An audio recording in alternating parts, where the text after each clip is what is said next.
మీ business విస్తరించాలనుకుంటున్నారా? మార్చి 16-17 హైటెక్స్ లో franchise India biggest ఫ్రో expo. కొత్త డ్రామాలు వేసే పరిస్థితికి వచ్చాడు. పేదల బిడ్డ కొత్త డ్రామా ఇది. కోడికత్తి కమల్ హాసన్ డ్రామా.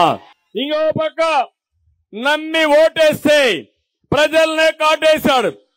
భస్మాసుడిలా మీ నెత్తనే చేయబెట్టాడు. ఇప్పుడు మీరందరూ సిద్ధంగా ఉండాలి. ఆ ఓటుతో ఈ కలియుగ భస్మాసురుని అంతం చేయడానికి సిద్ధంగా ఉండమని పిలిపిస్తున్నాను. నేను అడుగుతున్నా ఒక మాట, 9 సార్లు కరెంటు ఛార్జీలు పెంచిన నువ్వు పేదవాళ్ల ప్రతినిధి అవుతావా అని అడుగుతున్నా.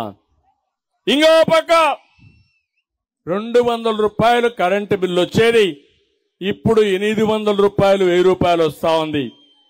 కరెంటు కోతలు పెంచకుండా, కరెంటు ఛార్జీలు లేకుండా పెంచకుండా 24 గంటలు కరెంట్ ఇచ్చాం. ఈ రోజు నేను అడుగుతున్నా, ఏ తమ్ముళ్ళు కరెంట్ వస్తా ఉందా అని అడుగుతున్నా. రేట్లు పెరిగాయా లేదని మిమ్మల్ని అడుగుతున్నా. అదే తెలుగుదేశం పార్టీ ఉంటే కరెంటు రేట్లు పెరుగుతాయా అని మిమ్మల్ని అడుగుతున్నా. మళ్లీ హామీ ఇస్తున్నా, కరెంటు ఛార్జీలు పెంచకుండా నాణ్యమైన కరెంటు మీకు ఇచ్చే బాధ్యత తెలుగుదేశం జనసేన తీసుకుంటామని హామీ ఇస్తున్నా. ఇంకో పక్కన 30,000 కోట్ల రూపాయలు ప్రతి ఒక్క కుటుంబం పైన భారం వేశారు. 65,000 కోట్ల రూపాయలు విద్యుత్ సంస్థల పైన భారం వేసే పరిస్థితికి వచ్చాడు. ఇది పెద్ద మనిషి చేసే పరిస్థితి. 3 సార్లు ఆర్టీసీ రేట్లు పెంచిన పెద్ద మనిషి పేదవాడు అవుతాడా అని మిమ్మల్ని అడుగుతున్నా. నిన్నే మీరు చూశారు, మీకు మాత్రం సరైన బస్సులు లేవు.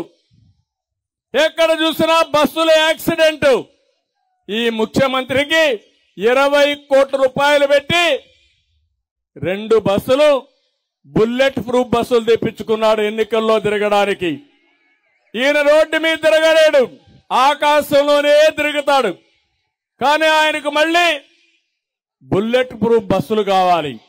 అంటే ఏ విధంగా ప్రజాధనాన్ని దుర్వినియోగం చేస్తున్నాడో మీరు ఆలోచించాలి. ఎవరైనా ముఖ్యమంత్రి ఉంటే ఒక బస్సు పెట్టుకుంటారు తప్ప ప్రజాధనంతో లగ్జూరియస్ గా ముందుకు పోయే పరిస్థితి వచ్చిందంటే ఏమనాలో అర్థం కాని పరిస్థితి. పేదవాడని చెప్పే ఈ ముఖ్యమంత్రి కడకు అన్న క్యాంటీన్ కూడా మూసేశాడు. నేను అడుగుతున్నా, పేదవాళ్లకు అన్నం పెడితే సహించలేని వ్యక్తి పేదవాడి ప్రతినిధి అని మిమ్మల్ని అడుగుతున్నా. మా తమ్ముళ్ళు ఉన్నారు, రోజంతా కష్టపడతారు.